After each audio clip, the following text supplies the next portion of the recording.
Good morning, everyone, and welcome back. Today is Thursday. I'm excited.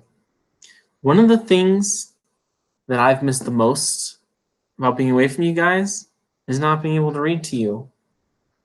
Today I'm going to read a story, though. Now, this is from our MyNG Reach program. And if you want to read this story, you can find it on page 450 of your ebook. If you just log into MyNG Connect and go to the student ebook and go to page 450, that's where you'll find this story. It's also a comprehension coach. So if you want a little extra practice and your parents are okay with it, with the extra time, then by all means, go back in, do the comprehension coach with this, listen to yourself read. It's an interesting experience. I already have this page up and I've got it projected into my full screen mode. So I'm just going to go ahead and start reading this story to you guys.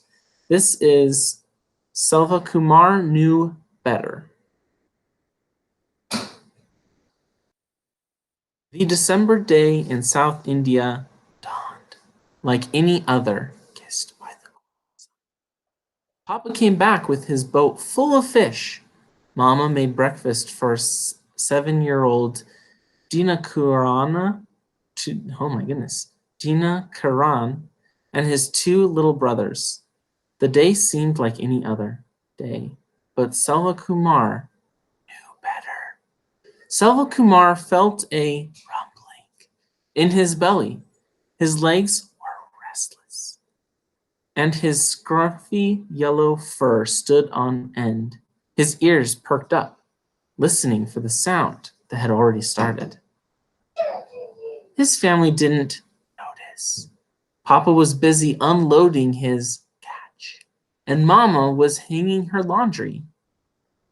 Dina Karan was finishing his homework while the younger boys ran around the yard. Selva Kumar whined, and Mama said, "Hush."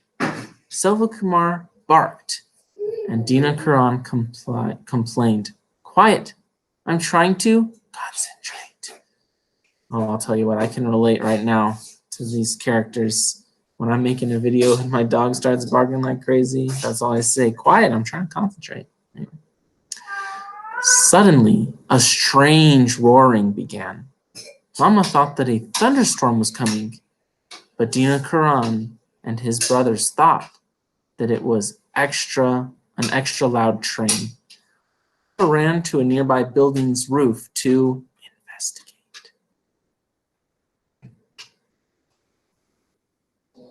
But Selva Kumar knew better. The vibrations traveled up his padded paws. His skin prickled with fearful goosebumps from his black nose to his tufted tail. He wanted to run, but he dared not leave his family. Sometimes humans didn't realize. Why were they waiting? Didn't they know that a mighty earthquake had rumbled under the ocean and would soon bring raging waves onto the shore? And then Papa shouted desperately from the rooftop, "Tsunami! Run!" Mama screamed, "Sons, come on!" She grabbed a little one under each arm. Dina Karan, "Run! You're swift and strong. Follow me up the hill, fast!"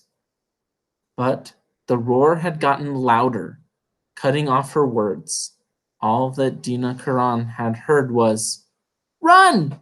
And he ran back to his family's house, close to the shore, where he thought he would be safe. But Selva Kumar knew better. He barked and howled, but the sound of approaching waves drowned out his voice too.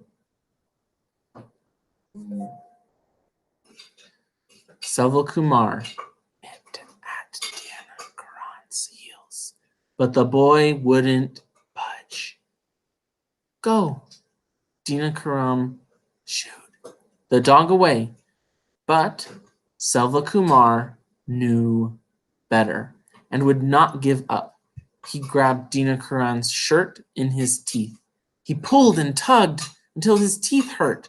With all his strength, he dragged Dina Karan back outside and bumped him from behind. Finally, the boy understood.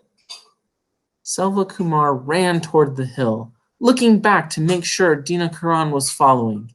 They raced uphill as the enormous wall of water chased them. The tsunami roared louder than 5 thunderstorms and 10 trains put together. Selva Kumar and Dina Karan didn't stop running until they reached the upper road. Their sides ached, and their breaths felt like hot coals burning in their chests. Dina Karan wanted to stop, but Selva Kumar knew better. He nudged Dina Karan's hand, and together they continued higher up the hill. Finally, they turned and looked down toward the shore. They both blinked their eyes in disbelief. The wave had swallowed everything. It had snapped trees as if they were brittle little sticks. It had collapsed all the houses flat as if they had been birds' nests. In the distance, Selva Kumar and Dina Karan heard Mama's voice. "Dina Karan!" she wailed over and over. "My firstborn son is lost." They walked towards the sound and found her rocking back and forth as her younger son sobbed beside her. Selva Kumar yiped and bounded towards her, and Mama's head snapped up. She swiped her tears and stared at Dina Karan. "My precious son, you're alive," she whispered. Dina Karan rushed into her arms, and she covered him in grateful kisses. I went to the house, Mama. I thought I'd be safe, but Selva Kumar knew better," he sputtered, as his tears mixed with Mama's. He told her about what the dog had done. Mama let go of Dina Karan and hugged Selva Kumar hard. Selva Kumar greeted the smaller boy with face licks. Papa joined them after the tsunami disappeared, and when he heard the story, he sobbed into Selva Kumar's fur too. Then they were all a mother, father, brothers, dog, thankful heap of hugging. Later, the other survivors of the village gathered in a temporary shelter. They heard about many lives that had been lost. As Dina Karan and Selva Kumar rested, they heard the grown-ups talking. "We'll never recover," moaned one man. "We've lost absolutely everything," someone else said. But Selva Kumar felt the regular rhythm of Dina Karan's chest, rising and falling under his chin. Then he heard Dina Karan's little brothers nearby.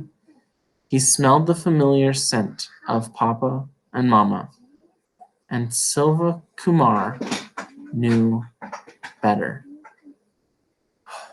I love that repetition, that phrase, Selva Kumar knew better, being all throughout the story. Okay, so for the rest of this week, we're just getting ready for a spelling test. Your parents are going to be administering that spelling test to you, and they're going to tell me how you did. I hope you guys are ready for it. I hope you're excited for next week. Next week's going to be fairly similar, but I think we're going to have a little more instruction in there. And we might change a few things here and there just as we're figuring out how do we want to do school from home. I miss you guys. I look forward to seeing you tomorrow, School Spirit Day. So hang in there, and we'll be back tomorrow. Bye.